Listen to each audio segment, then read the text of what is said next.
Walaupun demikian, Allah Ta'ala jadikan kemanisan iman dalam diri seseorang.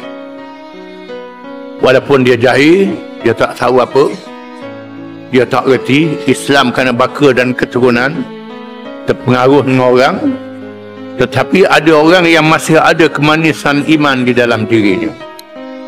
Tanda kemanisan itu ialah 3. Yang pertama, kasih kepada Allah dan kepada Rasulullah sallallahu alaihi wasallam. Dia percaya Allah tu ada, percaya ke Nabi Muhammad, dia percaya walaupun dia tak semayang, dia tak puasa, tak macam-macam mengerjakan maksiat, tetapi kepercayaan kepada Allah tu ada.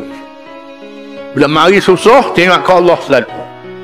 Dalam keadaan bahaya, tengok ke Allah selalu. Dalam keadaan cemas, tengok ke Allah selalu. Mari begitu. Ada perasaan nak balik pada Allah. Dan juga perasaan kasih pada Nabi Muhammad sallallahu alaihi wasallam. Bila sebut Nabi Muhammad, sayang, kasih pada Nabi. Ada perasaan dalam diri ini. Yang kedua, perasaan kasih pada orang Islam. Bila sebut orang Islam, dia kasih. Dia kasih kerana orang tu Islam.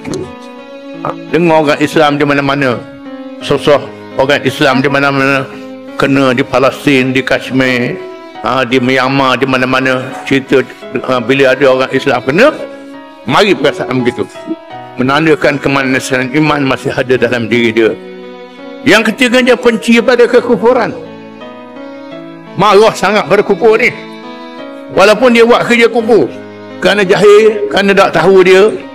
Contohnya, dia kata ke Islam macam-macam, hukum hudud ni zalim, hukum hudud, dia tak tahu hudud tak ada dalam Islam, politik tak ada dalam Islam, tak ada dalam Islam.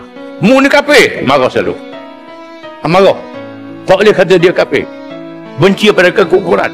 Ini menandakan halawatul iman masih ada dalam diri dia.